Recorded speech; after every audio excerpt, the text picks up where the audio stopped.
without a further ado, I'd like to say there's going to be an announcement right now.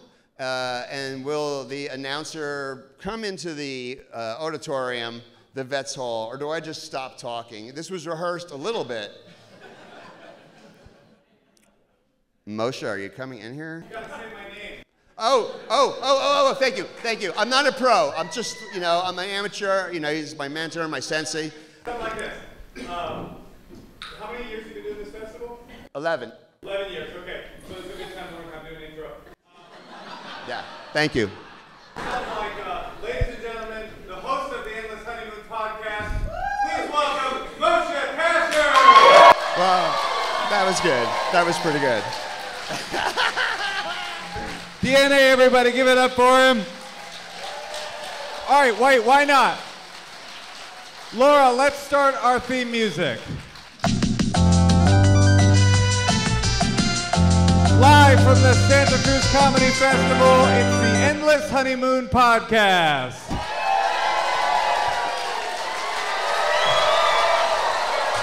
Oh, hi everybody. Hi and welcome. This is a great honor to be back here at the Vets Hall doing the Endless Honeymoon Podcast, because when Natasha and I first started, before we did the Netflix special, before we did the podcast, we started just doing a stand-up tour called the Endless Honeymoon Tour, and we started, our first gig was here at the Vets Hall. We started the tour here, and and the Mermen played. Are there any Mermen in the audience? Of course not, but there are anybody familiar with the Mermen? Yeah. And it was an awesome, awesome time, and it led to a lot of awesome creative partnerships, and so we're thrilled to be back in Santa Cruz with you.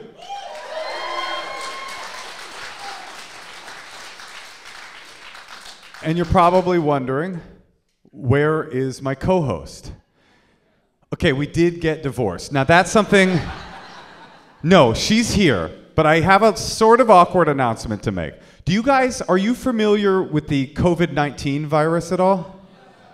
All right, it's this thing that was made in a lab. It's a very complicated story, but about 6 days ago, Natasha came down with COVID, and she is feeling 100% better, but because the CDC guidelines say that you wait 5 days after infection, 24 hours after fever, you can return to work in a mask. She's here. She's in what I cannot tell you how much more than a mask she's in right now. It's going to blow your minds, but I know that there are people that have different levels of COVID cautiousness, and if you're uncomfortable with being in the show, you can get a refund right now. You can also go up to the balcony and be even further away from Natasha. But what I'm saying is, you know how they say double mask? This is so far beyond a double mask that she is in the future. So, would anyone like to leave? It's totally okay. We could even all close our eyes. I hope this doesn't feel like an unethical decision, but you have the power to leave right now.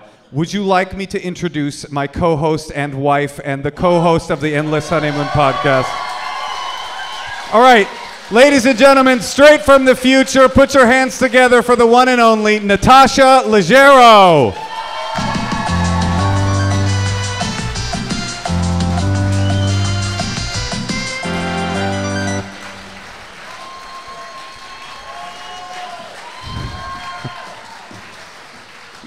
There she is, everybody. Watch her as she makes her way to the stage.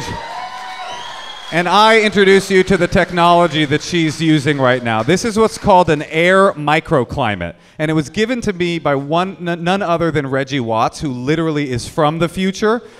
This is triple HEPA filtered and creates an entirely closed environment. Natasha, can we hear you? Can you hear me? So we definitely didn't want to cancel. We thought a lot about it, and we decided that making Natasha look like a complete buffoon would be...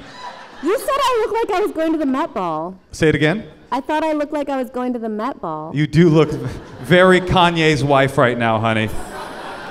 And it is a cruel irony that like when you are in, I would say, by far the most fuckable look I have ever seen, I'm prevented from making love to you due to the COVID-19 virus. Natasha, how are you? Oh, I'm great. Thanks for making me do this. Hey, Tosh, you might want to put the mic a little bit, like sort of adjust it closer to your mouth so that you can be heard a little bit better. And the microclimate has been breached, ladies and gentlemen. Yeah, I got it. You got it, okay. All right, so with all that awkwardness out of the way, are you guys ready for an unbelievable show? Can you see my face? Okay. Oh, we can see your face, and can you hear Natasha okay? That's All a right. yes? Well, I just have to say I'm really excited to be here in Santa Cruz. Never been here before. You have totally been here before. I just did a whole origin story about our entire thing that we did together. We started our tour here. I can't hear that well in the microclimate. Does the microclimate make you forget the time that we started our tour here at the Vets Hall? We performed here. Yes. Not only in this city, but on this stage, you and I. Okay, that's feeling a little familiar, I guess. So this is what we refer to as brain fog, ladies and gentlemen. Shall we introduce our guest? Let's do it. I love her so much. Okay, ladies and gentlemen, a definite family member of the pod, a repeat guest, an unbelievable headliner. You've seen her Netflix special, you've seen her HBO appearances, you've seen her everywhere. She's one of the funniest people in the world. Put your hands together for our friend, Beth Stelling, ladies and gentlemen.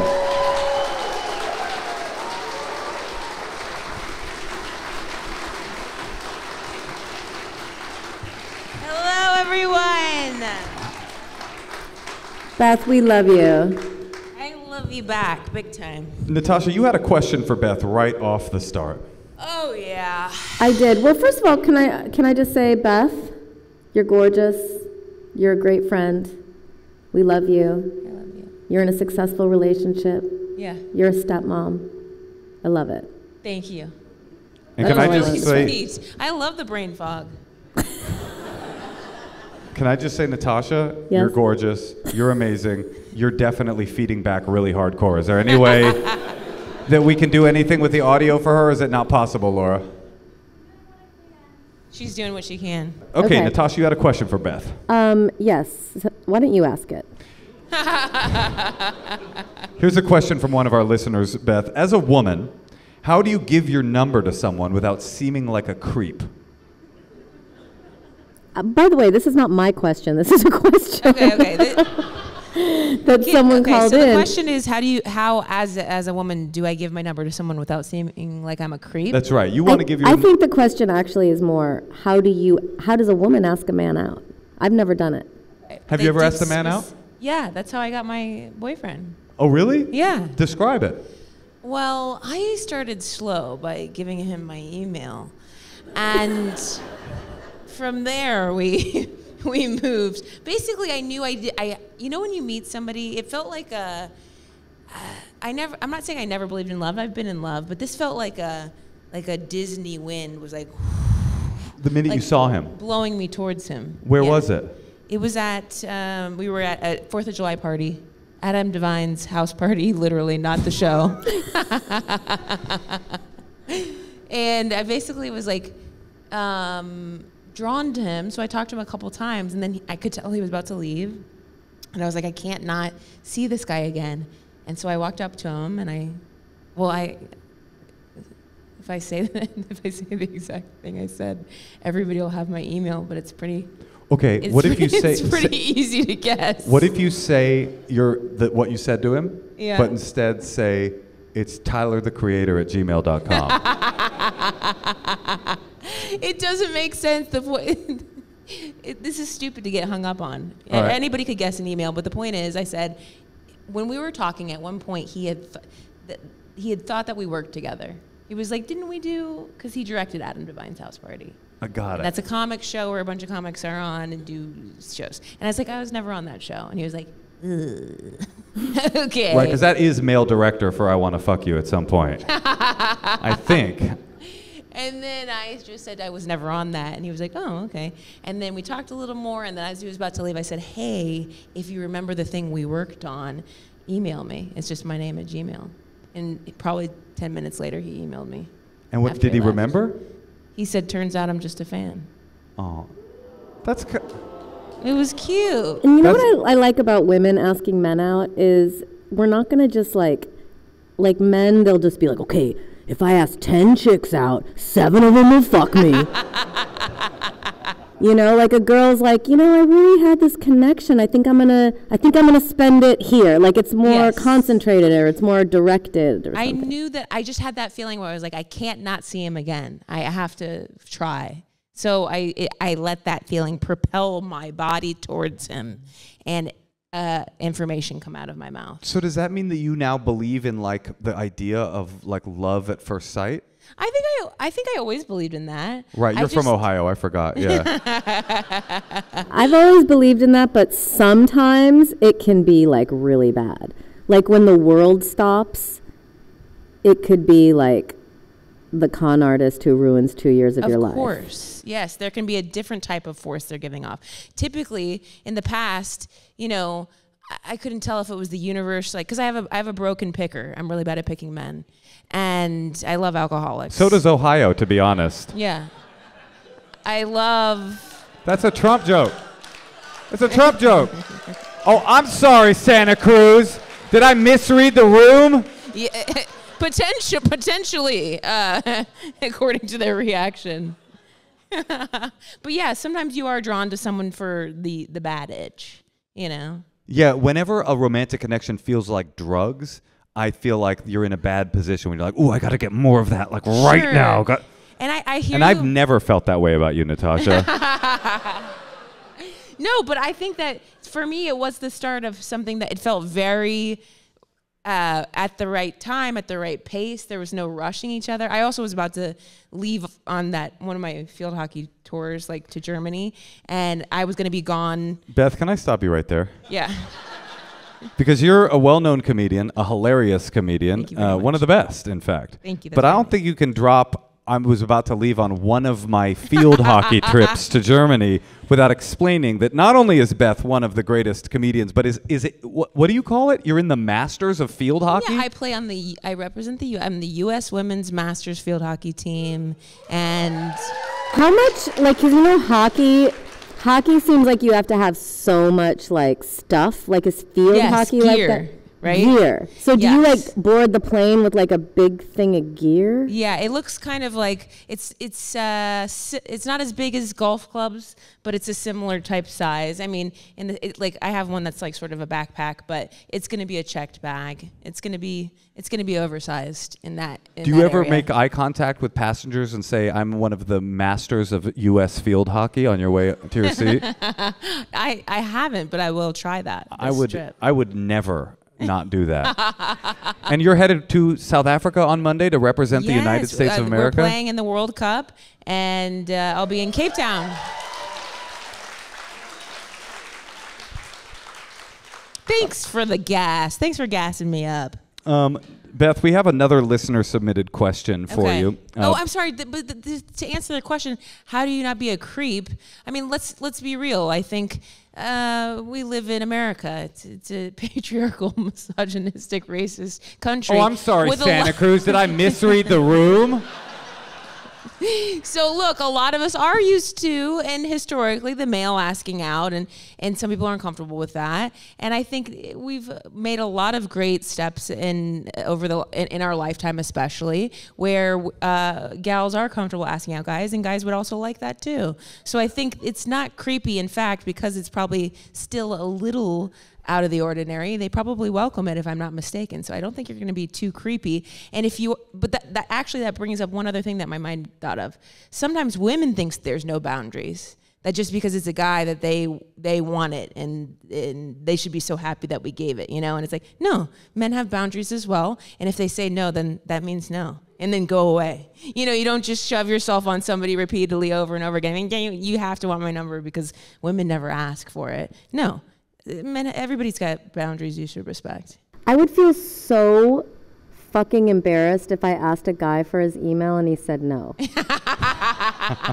But think about it. I mean, like, a lot of dudes have been dealing with that for decades, and I think the issue at hand is they're probably used to taking hits to their ego more often, right? Yeah. But also, nobody's really taught well how to take an L. In fact, they usually handle it pretty bad, and I think we should tack that onto sex ed. And this is a bit that I currently have in my act, but I do think that we should teach people how to take an L, because back in the day, if somebody asked you to the dance Like, hey, do you want to go to the dance with me? You'd be like, no. They'd be like, well, you're fucking ugly. Like, moments ago, you wanted to spin me about. If you were taught how to take an L, like given a script in sex ed, somebody said, hey, do you want to go to the dance with me? You said, oh, no, thanks. They'd be like, cool. Thanks for your time. I understand that's not a reflection of me, my personality, or my looks, and I hope you have a good day. And we'd all be better for it. That would be great. Yeah. I also love the idea of no means no finally catching on once Beth introduced the idea that it applies to men as well. America's like, that rule actually makes a lot of sense now. I like that. All right, well, we have another listener-submitted question for you, Beth, that you maybe can help us with. Okay. It's, hello, Moshe and Natasha, and I'm going to assume that they meant hello, Beth, as well. And this is, I think, probably as, just reading the opening line, and I'm reading this in real time, it's as important as what you're talking about. You're talking about consent culture, about the culture of no's and accepting a no and not having it be a reflection of yourself and how that can detoxify some of the romantic interactions we have. I would say that this is also about detoxification, and it's also equally important. Okay. My issue is about smelly genitals and showering before sex. Okay, wait, I laughed too loud. Smelly genitals and... Showering before sex. Yeah, the answer is yes, do that. But he goes on. Okay. I really struggle to be relaxed and get into the moment if she hasn't had a shower within, and this is all caps, at most 1 hour of the event. Oh, we're getting real specific here. Okay. I love the idea of this guy going, when was the last time to the minute that you had a shower?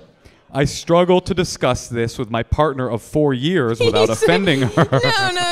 No. Babe, I'm on my way home from work. Hop in the shower. I'll be there within 58 minutes. As she doesn't seem to mind very much what I might smell like. The problem isn't that she has smelly genitals. All right, this guy's a real Casanova. She is just as normal as everyone else. Okay. And I love the taste and smell of her freshly cleaned vagina. What? He does. This is definite TMI. Instead of the packing the little snooze, he needs to pack a little Irish Spring right here. he's like, I love the taste of her clean. But he's like, no, you like soap. Eat soap. A little, instead of lube, just a little Dawn. But I have had sexual experiences. You'll be shocked to know that the letter did not end at the line. And I love the taste and smell of her freshly cleaned vagina. By the way, fellas, if you're listening, and I know you are, this is what I would call a master class in pillow talk. If you've got a lady, maybe a partner of 4 years, I heartily recommend saying, honey, I know I've never told you this before, but I love the taste and smell of your freshly cleaned vagina. But he goes on. But I have had sexual experiences in the past with her and other women where the vagina hasn't been super fresh. Like right out of the package. She was pushing 30, 35 years old. It does not say that. No, it does not say that. And I find it to be a massive turnoff. And the worry about the vagina being smelly really makes me struggle to perform. What do I do? Thank you, Ethan. The perfect name. Yeah. Okay. It's almost like I need to reread the beginning a little bit or something, because it's like, what do you mean? Oh, I'll reread the beginning. What do you mean, what do you do? He's been with this person for 4 years. He only wants it like hot off the shower. Right. Fresh. So I think what you would have to do maybe is make the shower part of it, or really try to time. Or always make her dinner and be like, oh God, I spilled all over you. Maybe you need a shower. Or you know what? Another thing he could do is he could admit he's gay. Yeah. From the microclimate, ladies and gentlemen, directly from outer space. Can I ask a question of the audience? Yeah. And Beth, you as well. Yeah. Should Natasha take the helmet off and put her mask on? Are you okay with that? Yeah. Let's try that just to see. Wait, is the audience okay with that? Honestly, if you're not comfortable with that, we'll keep the mic. But this doesn't seem to be volume-wise. It's hard to hear you. Yeah. I think what you should. I have my mask. I have my KN95. She has an N95 mask. Or is anyone not comfortable? I'm also not. Okay. And if you aren't comfortable, you can move to the top, or you can get your. But I'm money back. also We've not already contagious. So many hilarious things at this point. You've gotten your money's worth. Okay, Natasha, you want to do that? Yeah. What's that? Yeah, people go to work on an N95. Yeah. People go to work with an N95, even with COVID. This is a bit of a costume change. Yeah. This is a costume change moment. I mean, we got the shock. Okay, I just want to go back to this pussy smells because it's like, I don't know. Like, of course, there have been moments in my life where I'm going down on someone that I really like, and I've smelled balls that are like, okay, that's like right. They are not.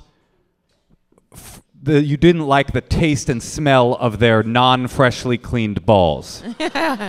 Natasha Leggero, ladies and gentlemen.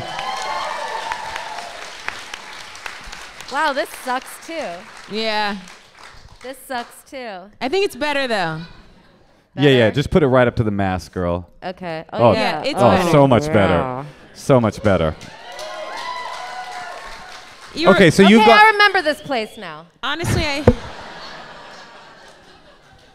I missed you while you were in that thing. It was lonely in there. I've been lonely for going on 8 days now. Yeah. It really sucks. Oh, have you ever have you ever honked the horn with your head while you're trying to smell your pussy? Like, Whoa, you're driving in this scenario? I have ADHD. I can do all kinds of stuff. No, ADHD doesn't allow you to see with your spinal cord as you smell your crotch. Have you really done that? Have you really done that? Yeah, at a freaking stoplight. Why didn't you just do the dip and sniff? Never heard of it, and I'm upset. You've never heard of the dip and sniff? My homie Ethan told me all about it. I remember once. I just am like, I don't know. Okay, sorry. No, please. I just am a little bit, I don't know what to tell him because it's sort of like, similar, maybe explore other things besides pussy. But like, I'm just like, you can't make someone shower. It doesn't seem like she's extremely dirty. He's not dealing with somebody who's like got such a funk that it's a disease or some sort of bacterial. Wait, are you a doctor, Beth, as well? Perhaps, yeah. I mean, But it does sound like he wants to taste the soap, like what you're saying. Right, he wants to He doesn't want any. If you're having, there's been times too where I've had. We have a friend that was like, oh, he actually saved a girl because there was a tampon in there for way too long, and that's disgusting. But it's pretty gross. It's gonna be very smelly, and another issue could be like bacterial vaginosis. Do you know what I mean? Like I know about this. Is this someone I know? Yeah. Oh, okay. Yeah, Ethan. He's our third in our triad. But I'm just saying, like, wait, yes, what's vaginitis? What is bacterial vaginosis? BV. BV, they call it? Well, yes. I'm sure there's a beaver joke in there, but yes. In fact, Ethan TMI'd us, so I can too. I just remember being at Thanksgiving dinner and leaning over to my sister and being like, "Can you smell my pussy right now?" Because what the fuck are you talking about? I had BV. This is because I had BV, and why did I have it? Why did I have it? I had an IUD, and I had one partner. It was my boyfriend at the time, another person that you guys know, and. If you're not familiar with the IUD, it's birth control. It's in your uterus, but strings do hang out of your cervix, and I'm a very clean person. Like I'm almost germophobic in a way. But if you are having your partner, what's it called? Jizz. Lick your pussy? Jizz. Jizz. Inside of you. Oh. Sometimes that alone can cause the strings that hang out to have whatever. Because the guy has what am I BJ. trying to say? Like bacteria. Well, Bacterial jizz. it's not even necessarily his. Yeah, BJ. Yeah. It's not necessarily anybody's fault, but it's the idea that there's a foreign object in there, and sperm is inside of you, and. Yeah, That makes obviously sense. I would go to the restroom afterwards. I'm a very clean person, but No, that happened. that makes and sense. That's how it was explained to me, because it was also near the end of my IUD, something that lasts for 5 years, which is like, your body is self-cleaning in the sense that, but it's a form of birth control, and that's when I did get it. And But what you're saying makes sense that it could come from the guy, because they say if you eat pineapple, it'll make your semen smell good and taste good, and if you eat a lot of like flaming hot Cheetos, you're guaranteed so you do know who I'm talking about. to blast a BV. Now, what do you think Ethan should do? Is Ethan just a misogynist, or is Ethan stuck in a visceral reality where he said he couldn't perform? Right, he's saying he can't get it hard. up if the flavor is particularly earthy. Oh, right. And I was saying, too, there has been a time where I've gone down on someone and you can smell it and you're kind of like, yeah, that's not great. And it's not that it turns me off and dries me up completely, but it doesn't get things going. I'm just sort of like, okay, I'll do this a little bit longer and then we'll switch gears here. So maybe he needs to switch gears, like use your fingers. I don't know. He needs to figure something else out. How about some like coconut oil or something that could like taste kind of good? But speaking of BV, that could give that to her. Who knows what her pH is like down there? I know exactly what Ethan should do. What? He should invest in an air microclimate helmet, and then he'll never smell anything again. Maybe he should get COVID from Natasha. You guys, I'm not contagious. No. I'm just doing this because you have your huge field hockey thing. Thank you for doing that. I mean, I care about you guys too, but also. All right, well, should we introduce our first couple of the evening? Are you Of guys we feel course. lubed up, BV'd up? I feel like we didn't give Ethan any real advice, so let's think about it through the podcast. What should Ethan actually do? I Natasha. know, that's what I was trying. but- Natasha said he should start showering with her, but I feel like a partner of 4 years will notice if suddenly there's a gigantic behavioral change where every time you're getting romantic, he's like, how about we do it in the shower this time? And he does run the risk of sounding like he thinks her pussy does smell if he's like, hey, do you mind? It really turns me on if we both shower first. Because then she'll be like, Did it help you guys that I shared about BV? I think I can speak for the audience that was the most comfortable portion of the podcast so far. What do you think Ethan should do for real? He's got an issue. Maybe it's fueled by misogyny. I genuinely believe he should dip with Irish Spring. Oh, put a little plug in. Yeah. Put a plug in the jug. All right. Let's introduce our first couple. You guys ready for the first couple of the evening? Yes. Put your hands together and welcome Miguel and Vanessa, ladies oh my and God, gentlemen. they're here. That's amazing. Miguel and Vanessa, if you want to make... Oh, They're doing a no you first. No you first. I know, they're No- still very much in love. Hello, Miguel. Hello, Cute. Vanessa. Yes. Hello be careful and of all the welcome. cords. Oh, she's wearing a mask too. Yeah, she is. Yeah, what comfort level are you at? Or are you like her, all addled?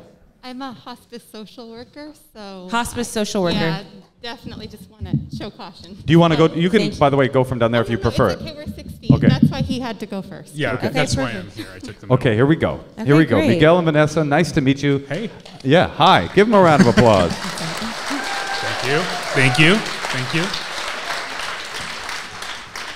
What's up? What's happening? When we were asked to do this show, we were said, put in a question so you guys can talk about. So we thought of something like, okay, you don't get out of the house on time, we should, but we're familiar with the both of you, but we're not familiar with the podcast. And then we decided to watch the podcast. It's all about sex and fucking. So we completely, we felt we have the most boring question That's for you okay. guys. Is that okay? Yeah, Of course. Because it's an issue. Do You think perha- our podcast is about sex No, and no, it's fucking? wonderful. It's wonderful. That's why. It's also about smelly genitals. Yep. It's Which about, is great. And by the way, BV. It's about respecting no. yeah, and then Ethan's got to, he's got to, sometimes you just got to take it and Yeah. just go for it Power because you through. love your woman. Yeah. That's the What's up? advice. Yeah, I like that. By the way, Miguel, I know you're Eat not it. familiar with the podcast, which is odd on its face, but the format is not come up and give better advice than the host, okay? Okay, so what is your question? Let's hear it. Don't be embarrassed. I'm not embarrassed. It's just it's a common issue. I'm very punctual. I'm very punctual, and to the point. Bad to the quality. point- Don't woo that. to Are you the- one of those people who's 5 minutes early? I'm 10 minutes. Hold on. Let's talk. Where you at? Hold on. Don't Boo. boo this man. Let's talk. Hold on. So it's come to the point where it's gotten so bad because she's from Santa Cruz. She's chill. She takes her time to get out of the house. Where I'm very punctual. It's being in theater all my life, being a deadhead. You have to. Oh, yeah, classic. That's a primary stereotype about deadheads. Deadheads, they're always on time. The crazy thing about deadheads, they don't believe time is real, but they're always on time. Wait, why? What do you mean you're a deadhead, ergo you're punctual? Well, Me and all the other lawyers, we travel around following fish. You don't want Which to I miss have done. getting to the show if you've driven that far. Well, it's going to the next show. It's like you do one show, and then you're anxious about getting to the next show to make sure you get your spot, your parking. So you get all we got to go. If you're rolling, you get your crew. We got to go. We got to hit Portland. So we got to get there. We have Aren't to they get famously long shows where it doesn't matter when you show up? This is true. But for some of us, that's the thing, right? But you want to get the good spot. We do. Yeah. It's sometimes he's dead. He's been dead for a long time. So, but it's John Mayer's dead? Who's dead? That was the best riff of the night, guys. Oh, you didn't hear it? She said, John Mayer's dead? I missed it. So going back to the comedy world. Well, John Mayer, yeah. I have never seen a Dead and Company show, by the way. I don't think have you. So it's a thing where where I get so uptight that I start to inner reflect. It's me. I'm the one. Like I try to think to myself, You're Neo? What am I doing? Like how am I? But it doesn't fix anything. But here's another issue, because I believe, and I think it's a fact, that if you're 5 minutes late, you're still on time. And You think that's a 7 to fact? 10-minute window. That can't be Yes, a fact. it is. Wait, you think it's a fact? It's not a worldview. I mean, you could say, like, I have an orientation that suggests that at 5 minutes late, one is still, but not, it's a fact. It is a fact that you're late. 10 Yes. minutes late seems like, okay, yeah, you're late. But 5 minutes, you're not supposed to call and be like, I'm going to be there at 4 minutes late, right? So 5 minutes late is on time. Yes. 10 minutes late is late. Wait, what? There's 10 minutes late dissension is in almost the on ranks. time. It depends on the event. If it's a movie and you're just going to miss the 9 hours of previews, why do you have to be there on time? Because the Do you like the? Half of them Do you are like the previews? garbage commercials. Yeah, you're there. Well, see, the new age of movie seating, you get to pick your seat now, which has really helped me out. Yeah. Big deal. It has That not. you know It has where you're not. going to be. Yeah. So I'm chill now with the movie seating, but like concerts and meeting our friends for dinner, like if we're supposed to be somewhere at like 6:30 and we're there at 6:35, I'm not too upset, but it can get to 6:45, 6:50, 7 o'clock. Yeah, that's And then I bad. get worked up. Then I get really worked up, and I What's it look like when you're like really worked up? It makes us later. Yeah. Things are forgotten. Is this going to potential? Are you guys married? yeah. Is this going to Oh, yeah. potentially divorce you? No. Okay, I love my wife I so was much. wondering this severity. Yeah, this is tough because for me, like it's similar to driving, which is parallel to being late. They're often attached, and I'm very hypocritical about it. When I'm in a rush, I'm like, why isn't this person going so slow? And when I'm not in a rush, I'm like, easy. So I think similarly, if I'm, I can be very a bit of a fair weather punctual person myself. Yeah. I'm with the 5 minutes is okay. You know, ideally you're there on time. Does the probably audience never going to be think 10 minutes early. By round of applause, how many people here think it's acceptable to be 5 minutes late to a meeting? It's going to be okay. And I can't say acceptable, but I have to say, like, you're going to let it slide. Ideally, you're on time. I mean, that's the goal. 5 minutes late's okay. I don't mind that. I really have the solution. Meetings are different than social engagements. Like Moshe thinks you need to be on time for a party. And I've told him so many times this thing called fashionably late. And you think it depends on the party? There is no party in the world that you can't be 5 minutes late to. Oh, a surprise party. That was smart. Okay. But someone did tell me once, they said, every time you're late, for every minute you're late, someone is thinking bad about you. Yeah. And that is something to remember, because it's like, they're just like, where are they? Where, you know? Everybody remembers, this is fairly formative for me, was the Dr. Phil episode where it was like, when you're late, you're not respecting everybody else's time. Oh, maybe like, it that's was where really, I got it from. It was very, yeah. And that someone means a once lot. told you that? It That was means a Dr. lot. Phil, Natasha? It is. You know, I don't want our friends waiting for us if they made a reservation and we have to get there. I mean, Vanessa, what would it take for you to just try? I mean, it's a pretty easy thing he wants. It's easier than like licking someone's genitals that you think stink. You know, it's like, it's not that hard. Yes, Miguel, you raised your hand. I think what I would need if we're going on a trip, is I would need to, if we are literally going to leave Friday after I've worked a 10-hour day, which I work 4 times a week, I need you to know that the time that you set for us to leave is highly unrealistic. Ooh. And we are definitely going to arrive in LA at 1 a.m, if that's really what you want. Buffers. She wants a buffer. Okay, I love the idea that the hospice nurse is like, hey, man, we get there when we get there. What does it matter, man? Chill out. Jerry's dead. I just can't believe we're doing this in front of, but... You signed us up. You can't believe you're doing this in front of a crowd of a podcast you aren't even familiar with. The one thing that you can rest easy on is you'll never hear it.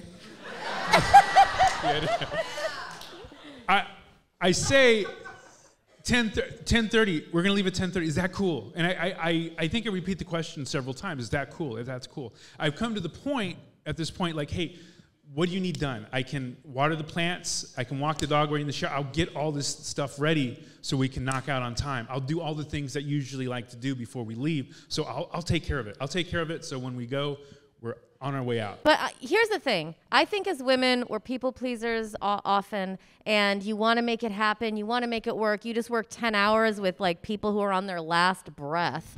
It's like I'm sure it's like, it's draining. Then it's like he wants, as soon as you need to, it's called like context switching or something.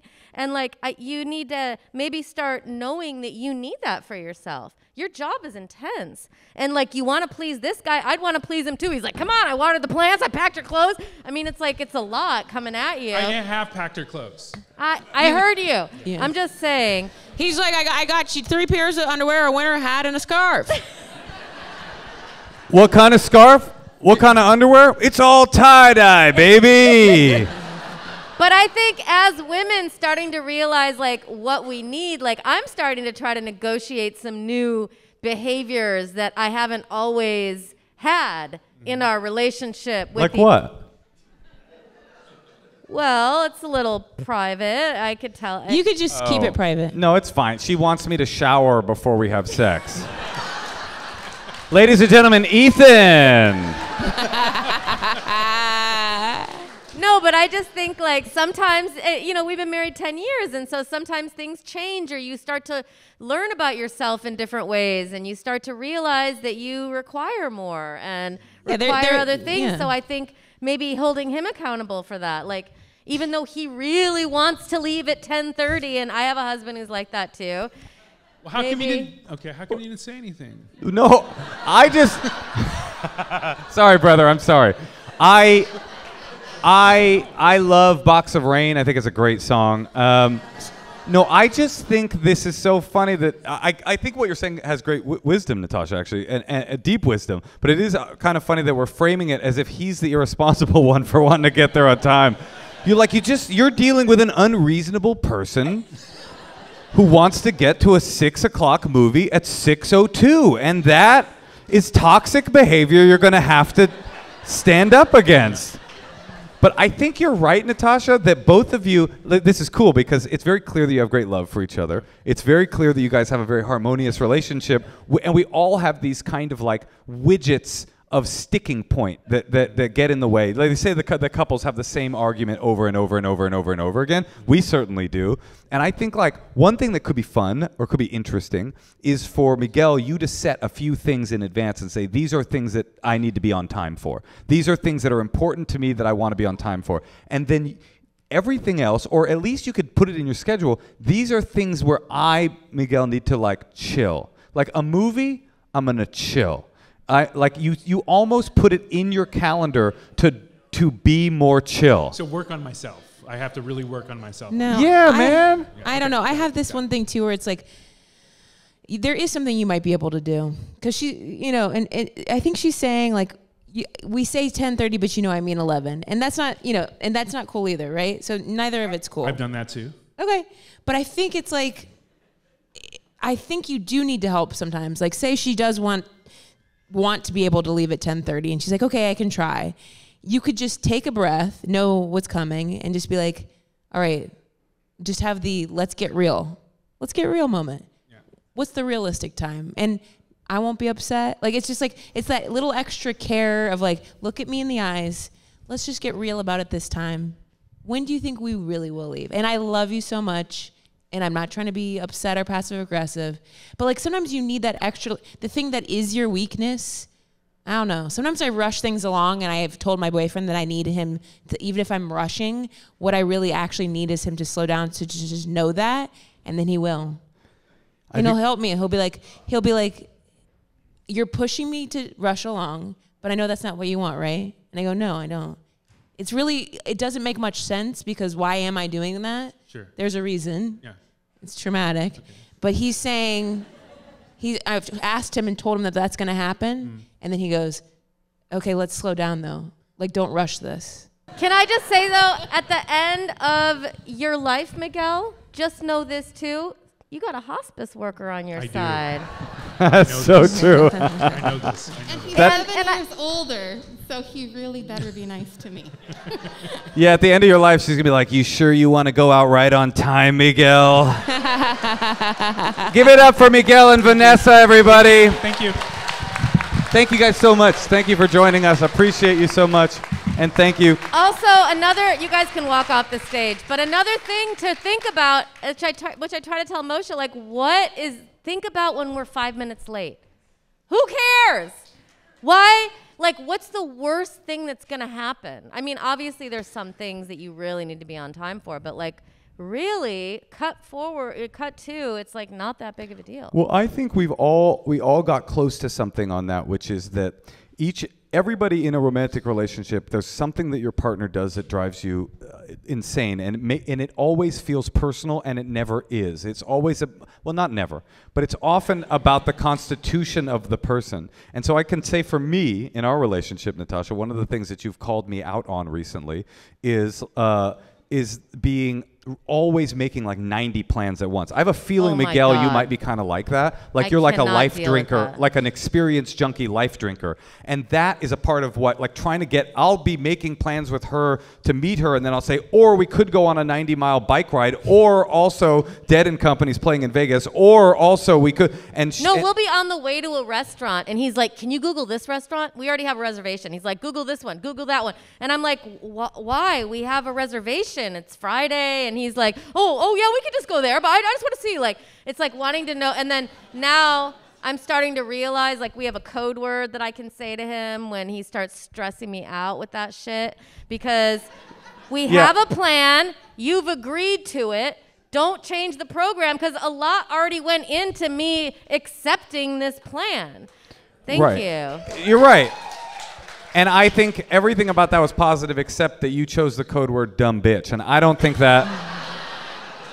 But I will say that sometimes after having this conversation over and over again about my scatterbrain, because I want to like drink life. I want to like be out doing as many experiences as I possibly can.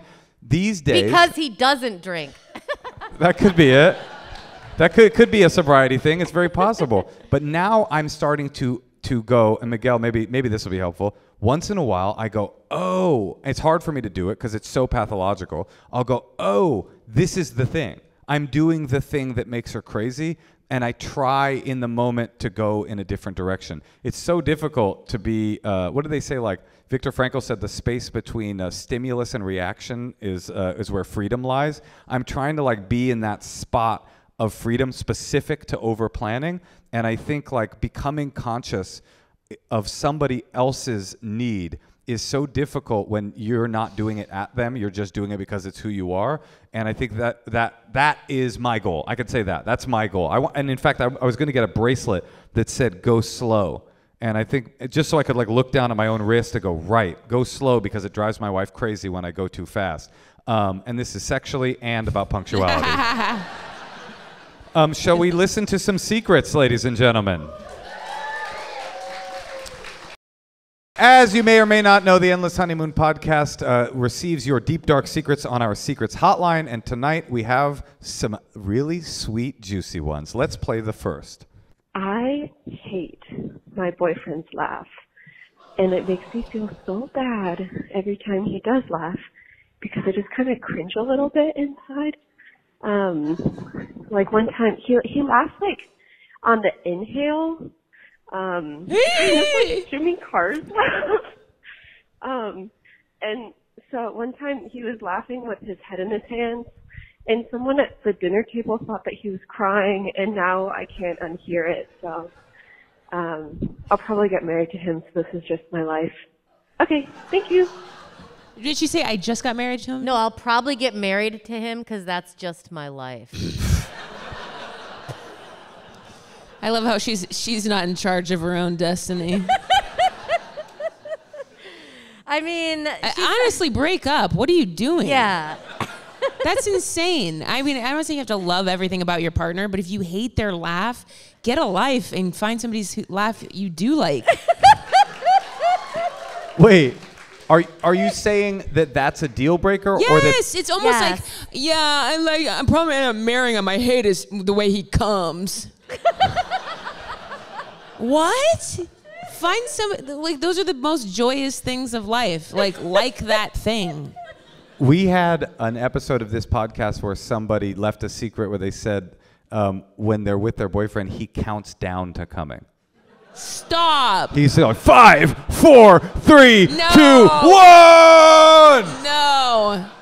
No. Wait, you think that not liking someone's laugh it's not about her being overly critical, it's about she's discovered a deal breaker and needs to move on? It's like saying personality. I mean, yeah, it's like I don't like it. I don't like the whole thing. No, I mean, I just don't like that. I don't know how else to put it. I mean, maybe if she's like, I know she's probably being a little funny when she's like, I'm probably going to marry him because that's my life. It's like, okay, Daria. Like. Okay, well, listen, for Beth's sake, let's hear another secret. Hey, guys. Sometimes I use the base of my dick to clean the oil off the nose area of my glasses.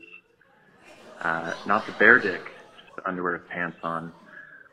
It's perfect shape to get in there. And all this to say is that our bodies are made of tools, and I think we should use them. Anyway, love the pod. Well, I can't hear this. Can you? Is everyone in an N95 mask on Earth right now? I think it could be this, like the venue or something, because I heard like oils in his penis and cleaning his glasses. Wait, he uses the oil from his penis to clean his glasses? Penises have oil? Good ones do. What's that mean? What, and oil cleans glasses? No, you'd think that would make them harder to see out of. Is that, did we hear it correctly? That he uses the dick to clean the nose portion of his glasses? So his secret. What? So that was a long way of going. I have a pencil dick.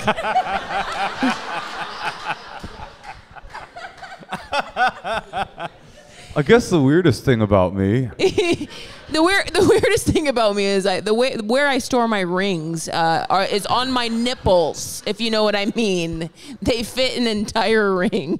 All right, let's play another secret. Can we turn it up a bit so we can hear it? Okay, so I haven't told anyone this, but one time I was seeing this guy and I maybe got more attached than he was to me, and I was feeling kind of sad.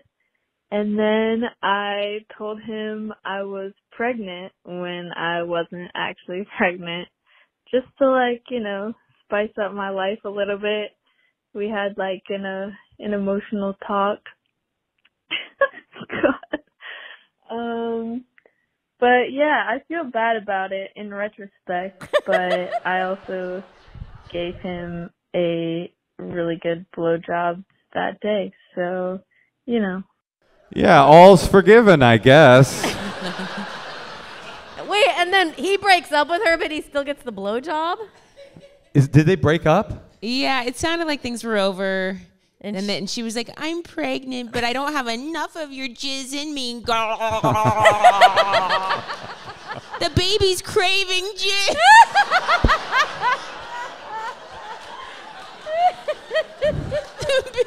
The baby misses daddy.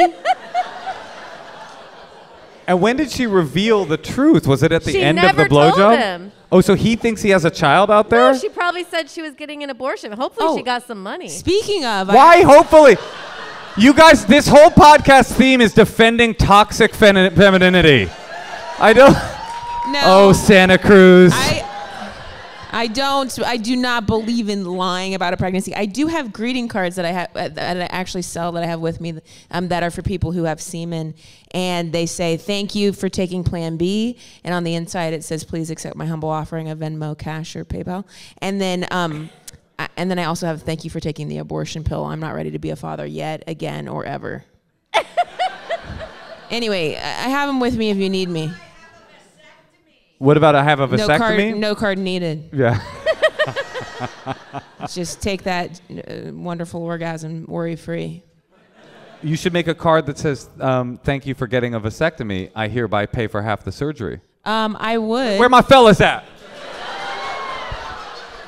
Yeah, you know those men are paying for our implants and our birth control. What's it? That's the IUDs? Yeah. The thing that gave you BD? Yeah, the BV, which BV. I don't have the IUD anymore. I don't have any birth control because my boyfriend is snipped. All right. Shooting blanks. All right, I think we have one more secret locked and loaded. But yeah, don't lie about having a baby, obviously. Duh. But, okay, that's fair. But if you do lie about having a baby, you better give that man the blowjob of his life. All right, let's spice it up. Let's play the last secret. Right, she said I told him just to spice it up a little bit. Spice up my life. What kind of spice is that? She's like, I went on a long hike, got lost, just to spice up my life. Hi, I'm Sociopath Spice, the forgotten Spice Girl. All right, let's play our last secret. So my husband died a few years ago. It's fine. He was abusive, and his family was fucking trash. Don't worry, I didn't do it, though. But anyways, I planned the funeral. I paid for everything. But then after it was over, his family demanded the ashes. We argued for a while and finally decided on 50-50. Or at least that's what they thought. Yeah, fuck that. I was not doing that. So what I did, I got on Amazon. I bought a cheap urn and about 2 pounds of tree ash. And I gave that to them instead. I went completely no contact with them after that. Pretty sure they've done a lot of weird religious shit with it. So they've been praying to a fucking urn of tree ash. So yeah, maybe if they hadn't treated me like shit, I wouldn't have given them tree ash instead of their kids' ashes. All right. It sounds like somebody who here feels like they heard that very well. How? You felt like you heard it very well? That is so true. You're the only one that raised your hand. Wait, what if I hand you the mic and you tell us what the secret was? Would you repeat the secret? All? So my husband died. I didn't kill him, but he used to abuse me, so it's okay that he died. And his family, they were fucking trash, and I never liked them anyway. So I paid for the funeral and the cremation and everything, but they wanted half the ashes, and they wanted the ashes, and finally we agreed on 50-50. But I just went on Amazon and bought some tree ash and a cheap urn, and what they got was an urn full of tree ash. And Tree ash.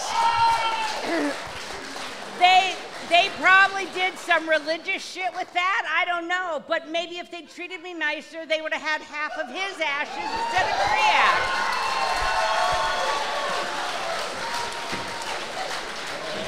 Oh. I mean, why not? I have got 3 cremated dogs in these boxes at home. There is no way there's not tree ash in there. You really think Mayor Cutie and Pablo's ashes are in those little things? It tastes like it. I'll say that. Let me just say this to you. That was good. There are times in the life of a performer, I've been in show business almost 20 years, where you see a performer come into their own in such a beautiful and profound way.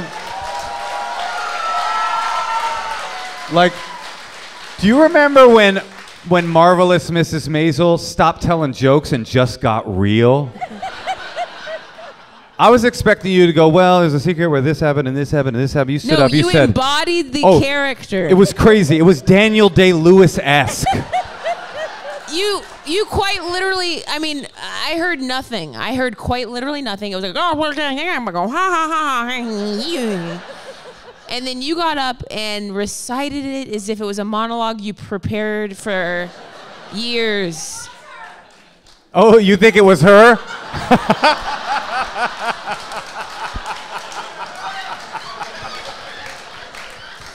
I love this. It was her. I'm from his family.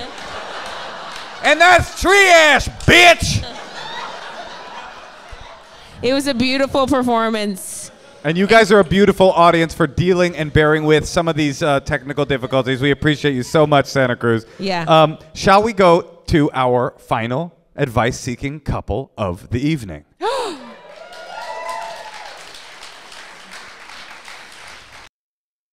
Okay, let's bring to the stage Stephen and Sue-Ann.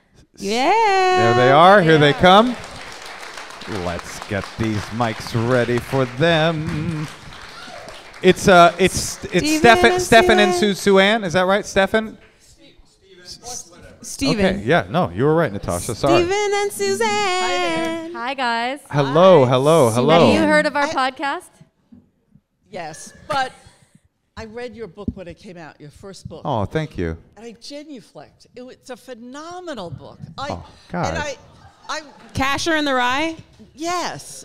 Oh, That's why I married him. I thought the book was good. I loved the book. And then I read your second one just recently. And I said to, and it's also good. I loved the book. I loved the book. I read the second one. That is so nice of you. Thank you so much. The second one is also very good. But I'm really bummed out. Yeah? Because we were late tonight, so we forgot to bring the books. Point for Miguel! I'm sorry you forgot to bring him. Maybe he could sign just the paper and then you tape it on the inside. No. Related to our question, we had to stop on the way at a bookstore. And I made him So stop. you earned a little bit more money because we bought the book again. Oh, wow. That is so nice. And if I ever pay my publisher back for that book, I will make $1.50 on that purchase. That is really nice. You guys really stopped and bought the book just to have me sign it? I would have told you where I'm staying. I would have told you what room I'm in. Well, Natasha's in isolation. I've got room for 2 more. We'll bring it by tomorrow. Yes. No, but yeah, I would be happy to sign it. That's so sweet of you. And Thank I you. would too, and I will also sign it. I have a check for that. By the way, you should check out Natasha's book, The World Deserves My Children. Also a beautiful and amazing book. I will. Thank you. But we saw Natasha recently on Hacks. Weren't you on Hacks? I was, yes. Yes. Yeah. Great. Yes. Well, we do follow you. I feel so flattered and loved by you. How can we help you? Do you have a question for us? You're going to take the question, but I have to say, I sat out here and listened to Miguel and Vanessa's question and thought, well, shit, we have that in our relationship too. Yeah. Yeah. Well, the thing I forgot to say to Vanessa too is like, I think I realized about 10 years ago that I'm kind of getting off being almost late to every single flight. Like I'm kind of thriving in this weird way by being late. And sometimes when I'm really early, it's like a whole other experience that's actually kind of cool. So I was saying, Vanessa, maybe you could try to get into that a little bit. You're like, what should I do? There's no running. There's no like, sweating. Yes. But I think what Natasha's suggesting is that both people can bend to meet one another. That Miguel can chill a little bit, and you can become a little bit more uptight, and you guys can find the sweet spot in the middle, And then you guys can detach a little bit and go into what we call in the dead community going into space. You know what I mean? So yeah, I'm with you. Are men more punctual than women? That doesn't feel like something I know about. Okay, I didn't think so. I don't know. It's not gendered, I don't think. I think Tonight it is. Most things are. Tonight it is. Okay. Okay, so what was your question though? First of all, we just celebrated our 40th wedding anniversary. Congratulations. Wow. That's beautiful. So I feel like if we haven't gotten it right yet. Well, can we ask you some questions? Yes. What do you do about the sticking points of tension that arise when two people live together for that long? How do you get past those little fights that start to become bigger and bigger and bigger as the years go on? When we first met 46 years ago, things that he did were very endearing. And then as you live with a person for a while. And can I add one more thing too? As women run out of estrogen, they're like, oh, hell no. Because estrogen literally makes you patient and tolerant. So I'm just saying that's part of it too. Oh, so you're almost saying estrogen is a hormone that allows you to think annoying things men do are cute. Yes. Yes. Yes, exactly. So those things which we found to be endearing after a number of years became irritating. But if you stick it long enough, I mean the relationship, it's good. Well, we're a podcast that exclusively talks about fucking and jizz, So keep it to fucking, sucking, and smelling. if you shower long enough and you get your vagina fresh. But are you no, saying you're about to say something so wise, and we're just. starts to get cute again? I'm waiting to hear what she has to say about long enough. If you stay with the relationship long enough, the irritating things become endearment again. Hell no. Yeah. Wait. Why? Hold on. Hell no's You're not. just like, I guess this is all I'll ever have. No, Natasha, you've just not been with him long enough. Well, I am curious. I think it raises the ultimate question. What is the question? When? Now, it doesn't work all the time. I mean, you do flip back to the irritation at times, but more than It's a roller coaster of fun and it's irritation. More fun and endearing, and That is the most optimistic, hopeful. I can't believe your response was hell no. My response was I fucking hope so. That sounds amazing. The things that over time, I love that. That was deep wisdom. The things that started as endearing and became irritating, if you stick it out long enough, will eventually become endearing again. So that woman will start to like that guy's laugh. Yes. 'Cause that's just her life. And Ethan will finally go, I love that funky scent. No, but the difference is she never did like the laugh. Right. That's the thing. Yeah. Exactly. She never started with the laugh being an I still think, endearment. I think she needs to find somebody who has a good So laugh. this is an argument for sticking it out, for waiting around and sticking it out. Well, because you have I'm the a love, little right? hesitant. We're both in second marriages. Okay, so there's a big asterisk. if you make a huge mistake in your early 20s, then find somebody cool. The second Those marriage were the thing starter is marriages. Yeah. Yeah, that's the starter The second marriage, so I'm with someone who's I'm their second after marriage. And I do think there is something to be said about that, which is, you change so much over time, and you did get the chance to live a marriage, know what that's like. And then you get it was basically a redo. Yes. Okay, Natasha, what do you think? Well, we also got married in our 40s. That's true. Yeah, you guys, I had like 10 starter relationships, So. Yeah. No, but if we stick it out long enough, Natasha, right as we are like 91 and 95, we'll be like, you know what? This is actually kind of endearing again. I mean, not 91 and 95. No, I'm saying I'm grading on a curve. All right. So you've laced us with great wisdom. What do you have a question for us? The challenge for us is that I like to think of myself as doing things spontaneously and without, as Stephen thinks, much forethought. Yeah, a planner.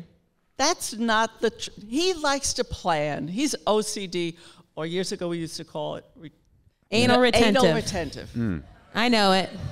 I'm random abstract. So random abstract, I want to be that. Who told you that? Did a doctor tell you that? Is there medicine for random abstract? No, Random Abstract is a Santa Cruz based hip hop MC. He's great. And I can't believe it's you. That's awesome. You like my book? I love your first album. So my randomness and my spontaneity is at times very challenging because he wants to plan it. Number one, have I thought of all the possible ramifications that could go wrong with my spontaneous decision? That's the core. Yeah, it's not planning. It's a lack of foresight. Here we go. I didn't lack foresight. I wanted to be spontaneous. Yeah. Yeah. Well, as long as it's not like opening a med spa, you know what I mean? Or like just a random business venture that's going to lose all your money. If it's like I got into pottery spinning, then, I just feel like there are levels of it. If it's like actually detrimental to your relationship, your finances, then, and if it's not, so you're asking her to think ahead. Maybe you think ahead a little bit and go, is this going to ruin our lives? I'll let her do it. You know what I mean? Well, that's the 40 years of experience. Yeah. Frequently I do that. Yeah. Oh, that's good. I'm having like what feels like a profound insight based on the whole arc of this podcast tonight, starting definitely with Ethan's letter. But the challenge, tell me if you guys are ahead of the road in terms of love and making it through conflicts in a partnership together. But the challenge, it seems to be, because you've given us this like really optimistic view of like wait around for things to become endearing again because you'll be around long enough that you'll love them enough to see where they're coming from. The challenge I'm just now feeling like is, can we in real time look at the things that drive us crazy about our partner and find the positive, optimistic interpretation of where those things are coming from in real time, even as they're driving us crazy. Like that would be an amazing thing, to look at me being late and go, God, he just wants to get there so he can enjoy himself. And look at me with the things that I constantly complain about you that I won't bring to the podcast and go, without those things, our household would be in chaos. That is, I feel like you've given me a mission. That is perfect. That's what has made us work. I can't tell you how often the things she does just drive me up. No, it's all right. I've seen this before and I can handle it. Yeah. Yes. That's great. Yeah. And I'm even suggesting, this is a challenge to myself. I gotta kill her, but I love her. Going a step further and going, I've seen this before and I can accept it, and I also love it. I love it because it makes her who she is. It makes you who you are. Like if I could get there, not gonna happen. No, that's very true. Yeah. So our question was, yes. Oh, we still haven't done the question. Well, that was the question. Are you a therapist? How can we better operate so that when I want to do, and the spontaneity is more that he perceives I'm putting myself at safety risk. Oh, okay, yeah. Like, Well, did you want to get an electric bike or something? Or the two examples that I thought of, and again, this is not sexy at all. That's all right. No, if it's talking about great risk to your body, that's very sexy to us. It could be. We were in a foreign town, or we were in a town where I felt it was dark. Yeah. And late at night, she said, I want to take a walk by myself in the dark in this town that I don't know at all. And he went ballistic. Well, why didn't you want him to join you on the walk? I just felt like it was because he just didn't want to. He wanted to go to bed. He was tired, and we'd been on the air flight, blah, blah, blah. Yeah. And he's a bummer. Come on, we all can admit that. He's always like, don't go walking through this village that we've never been to before, where the men are sharpening their machetes and looking at you. Have you You understand me. Have you tried? It was very much like that, actually. Maybe I was going to say... Actually, it's closer to the Maybe truth. you could travel with like a stick and poke tattoo for yourself. Do something wild on your own. Just tattoo yourself instead of going on a walk. Yes. No, Wait, that's so the next one. it did seem dangerous? Because, like, you know, you guys have to be able to assess. Like, especially I don't as a think mother. it's dangerous when I suggest it.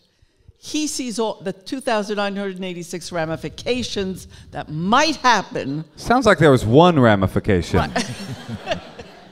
What was the other example? Well, and then instead of a risk to her, about 2 weeks ago, our grandson's 5 years old, and he's just learning to ride a bicycle. And she's like, let me take this guy over to Mogadishu for a walk. Oh, not far, but no, she says, Callan, why don't you get on the bicycle and I'll walk with you, and we'll just take a walk. And my grandson is diagnosed ADHD and is very active and very energetic, and she thinks that when he goes on the bicycle, she's going to be able to safely walk with him through the streets of San Francisco. I didn't even think of that. I get it. Yeah, there's some hills over there. You're going to lose them down the hill. But those are the examples. But, you know, it's like you have to, because sometimes you're going to be right, and sometimes your instinct is just to overprotect. Have you tried using the tip of your dick there? There's no way it would fit. It's not possible.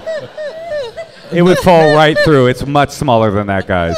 Natasha, what's frustrating to me is for all of our time together, I've always seen these dangers, and I've never been right. Oh, she always says you're out of your mind for being so careful. No. She always does these stupid, insane, dangerous things, and nothing bad ever happens. Thank goodness. It sounds like... It also sounds I was a little never bit... mugged. I was not hit. No. You know what? I didn't fall down. It sounds like you're raising a toddler, because I have all of these same fears with my daughter, and like... I never know how to act, and I'm always scared, and I've always, like, before she wants to do anything, I've thought of every single problem that could be happening. Yes. It's called helicopter parenting. You're helicopter husbanding. But I will say, I was reading this book. It's called The Body Says No, and it was explaining what stress is. And one of the things they were saying is create stress is just thinking that something bad's going to happen.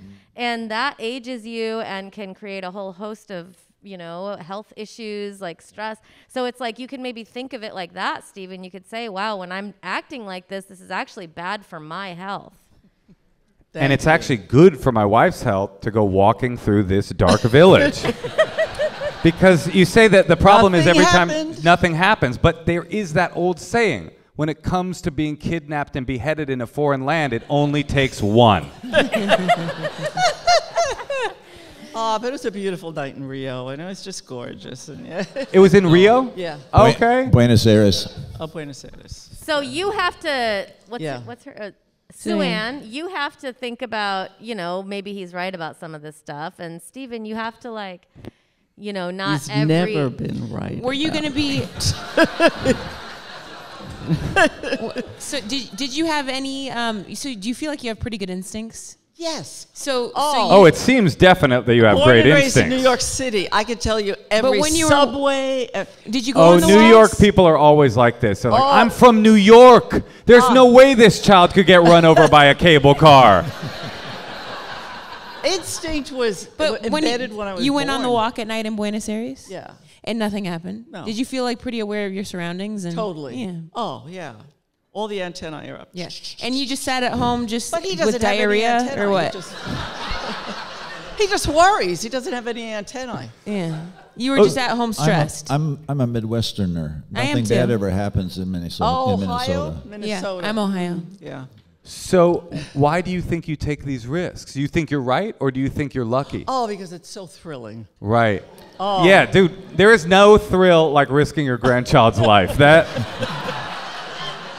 is for sure. I think it comes back to, I'm feeling, any thought? I think this comes back to